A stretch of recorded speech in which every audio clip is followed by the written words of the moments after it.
Warning, major spoilers for Avengers Endgame. Duh. Avengers Endgame was easily one of the biggest films we saw last year, and it's up there as one of my favorite films in the Marvel Cinematic Universe. Now, I can admit it's not as strong as I would have liked it to have been, as it serves as the conclusion to 3 whole arcs in the MCU, as well as the direct follow-up to 3 of my favorite films in the franchise, those being the other 3 films helmed by the Russo brothers. Things like Hulk's underwhelming character arc, the way Thor's trauma was constantly treated as a joke, and a certain team-up scene that seemed really forced near the end of the film were all rather disappointing. But I've heard plenty of other people point to another element of the film as a major detraction: the time travel. Several critics I respect, people like Mahler and Red Letter Media, have expressed a distaste for time travel in films that aren't necessarily specifically about time travel. I can't necessarily blame them for this, as often media that doesn't focus on time travel exclusively winds up undercooking the plot element. Hell, most stories that focus on time travel end up screwing with their internal logic, so I can't blame people for having a disinterest in time travel in general. It's burned them too many times. But as someone who adores time travel in his media, hell, 2 of my favorite anime of all time are Steins Gate and Madoka Magica, I can't help but feel people have underappreciated what I think is an exceptional plot device, especially when it comes to one of the biggest superhero films of the decade. Time travel is, pun intended, a time-honored tradition in the superhero genre, no matter what medium, and I hypothesize that the time travel in Avengers Endgame is more than competent in how it handles its internal logic. It's just very poor at explaining it. What do I mean by this? Well, we have 2 characters in this film who attempt to explain the cause and effect nature of the time travel. The first is Professor Hulk, and the second is the Ancient One. During Hulk's conversation with Rhodey, Scott, Nebula, and Hawkeye, he says the now infamous line: "If you travel to the past, that past becomes your future, and your former present becomes the past, which can't now be changed by your new future." This invokes the idea of the alternate timeline theory, that by going into the past, you aren't erasing the events between your departure point and the point of arrival. Instead, you're creating 2 different timelines where different events occur. One timeline that you abandoned and continues to exist without you, and another timeline that you now have greater influence over, knowing some of the key events that are likely to take place. By virtue, this disproves the self-consistency theory, where the events of reality have already accounted for time travel and thus all of existence is already set in stone, and the River of Time theory, where you can travel back in time, make adjustments, and have them be reflected in your original reality. So, to paraphrase Tony, time travel in this universe doesn't operate like Back to the Future. At least, Back to the Future 1. I don't have a high opinion of the Back to the Future films when it comes to time travel. This is further reinforced when the Ancient One speaks about it. She even gives a useful visual aid, though I think this is the second point where some confusion is bred. What do I mean by that? Second time? Yeah, I'll get back to that. That's a little more esoteric. But yes, the Ancient One. She flat out states that their interference is creating multiple timelines. But what she says in specific is, "The Infinity Stones create what you experience as the flow of time. Remove one of the stones, and that flow splits."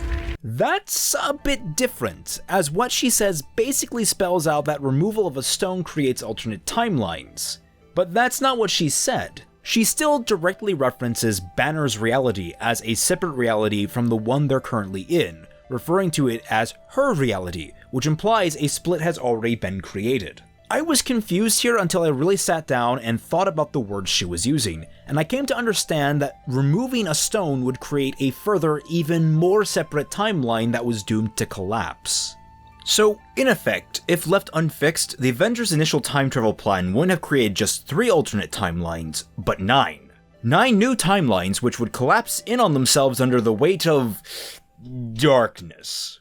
Without our chief weapon against the forces of darkness, our world would be overrun. Millions would suffer.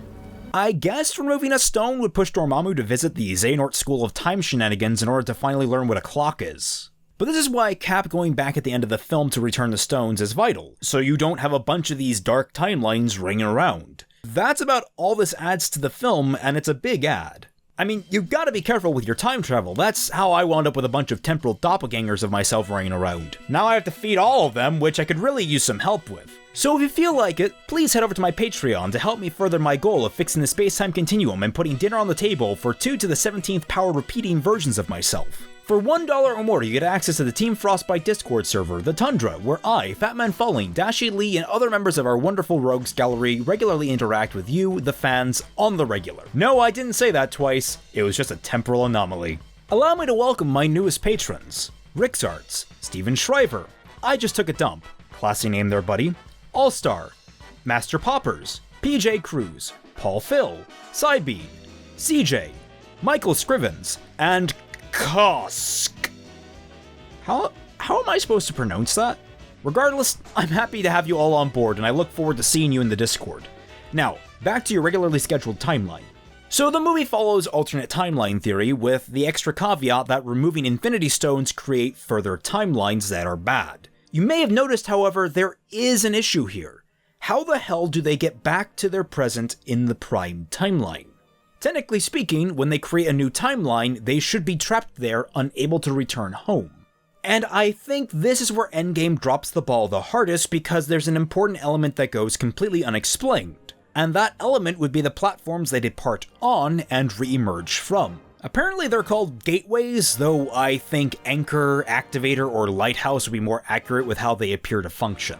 And this is where Tony comes into play. Without his help, this project wouldn't have gotten off the ground. And he early on put his foot down that he wants to recover what was lost, but keep what was found.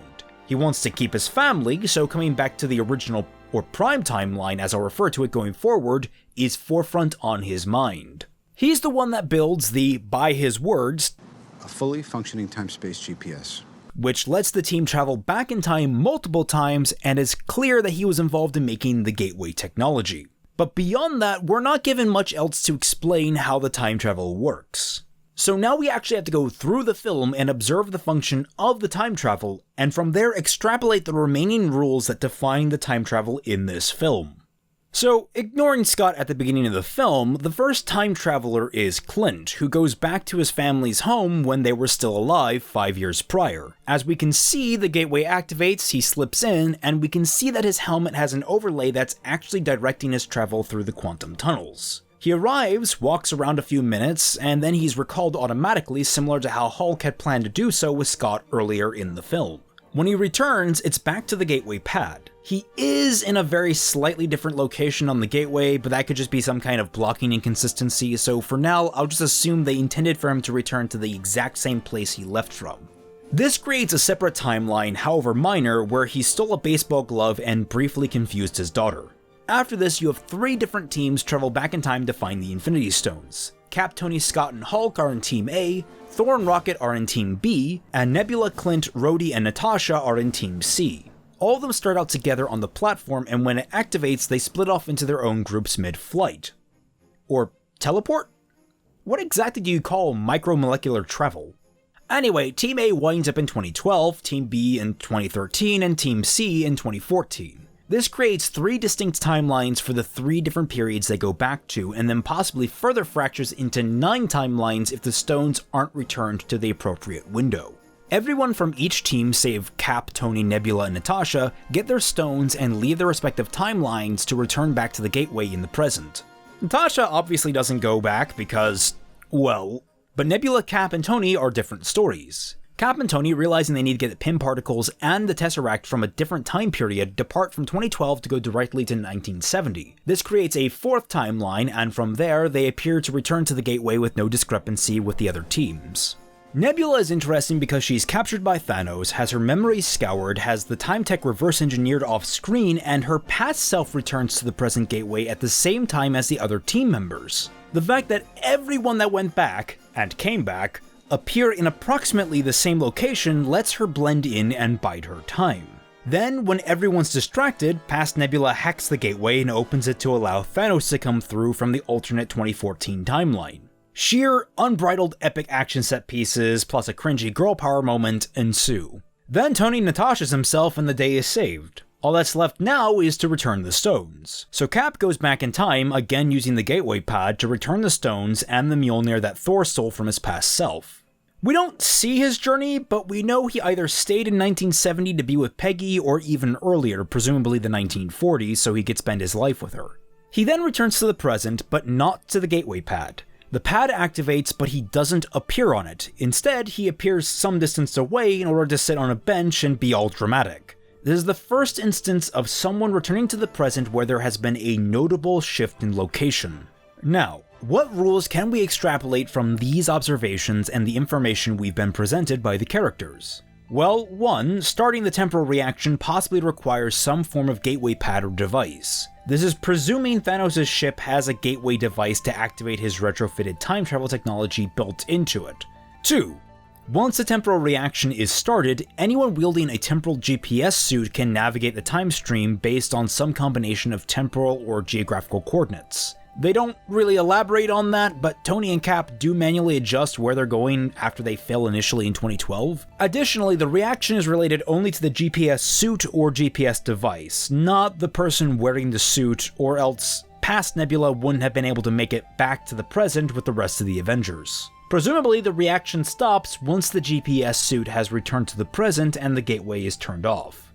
Third, the gateway pad acts in 2 parts. The start of the temporal reaction, but also a temporal beacon and return point. These are 2 distinct functions, observed specifically when Hulk reactivates the gateway for Clint's return trip during their first test run, when Nebula activates the pad for Thanos, and when Cap was supposed to return at the end. Basically, using this, anyone that knows what they're looking for can lock onto these coordinates and arrive at that point in the timeline. Additionally, the gateway pads, at least in relation to the return trip, are not the required geographical return point. They're basically just a point to lock onto, and from there you can adjust your trajectory physically, hence why Cap arrived in a different location.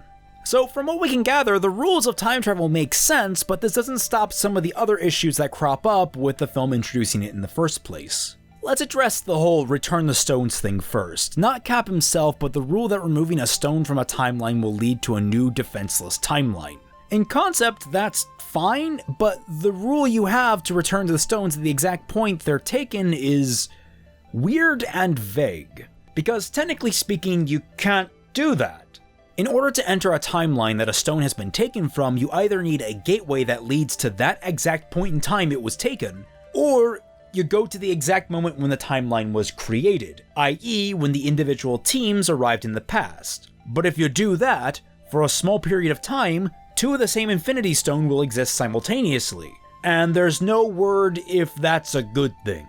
I get the feeling having 2 of the same Infinity Stone existing at the exact same time would be less than ideal, maybe even downright catastrophic. I don't know, maybe the GPS suits recorded all the temporal coordinates that would allow Cap to timeline hop horizontally? But then if it did that, why would you need the pads to return to the present? Again, this is something that just needed a little more elaboration in the film for it to completely jive, and I understand some people's issues with it. If anything, Cap's journey through time is the one element of this film I think deserves its own movie, but I'm not entirely sure what the hell kind of film that would look like. Seeing Cap have a nice long chat with the Red Skull and wrestling with the morality of staying in an alternate timeline would be fascinating to me and no doubt everyone who's jumping down Cap's throat about abandoning the Prime timeline.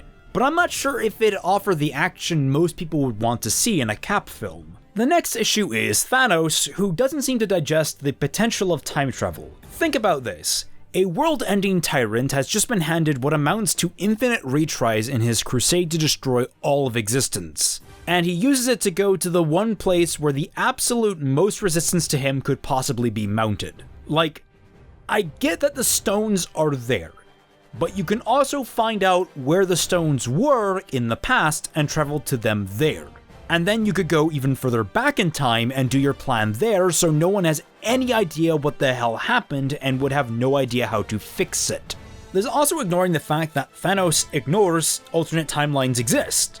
It's not clear if the stones can affect one timeline from another timeline, but it stands to reason that the universe Thanos destroys would still exist in the past. So alternate timelines would still exist, branching up from the moment he destroys the one he's in. I can maybe chalk this up to a personality quirk that he wants to complete the job of his future self and maintain victory, but it's another one of those elements that could have used the throwaway line to explain. Last is the little tidbit of the Prime timeline now being completely defenseless against evil since Thanos destroyed the Prime Infinity Stones. Yeah, would actually have been really fun to see Thanos' reaction to that after creating his perfect reality. absolutely dooming all of existence. I'm sure we're going to be seeing more about the fallout of the destroyed stones in future installments of the MCU, especially with WandaVision and the Multiverse of Madness around the corner. Those are probably going to be pretty trippy. That's all I've got for you folks today. If you like this video, subscribe to the channel and ring that bell so you can see more of the content like it. And if you want to follow my non-YouTube exploits, as well as get more consistent updates, check me out on Twitter at Raymond McNeil. And if you feel like stopping the inevitable destabilization of the timeline, please support me, and me, and me, and me on Patreon. Thank you all so much for watching, and I'll catch you all on the flip side.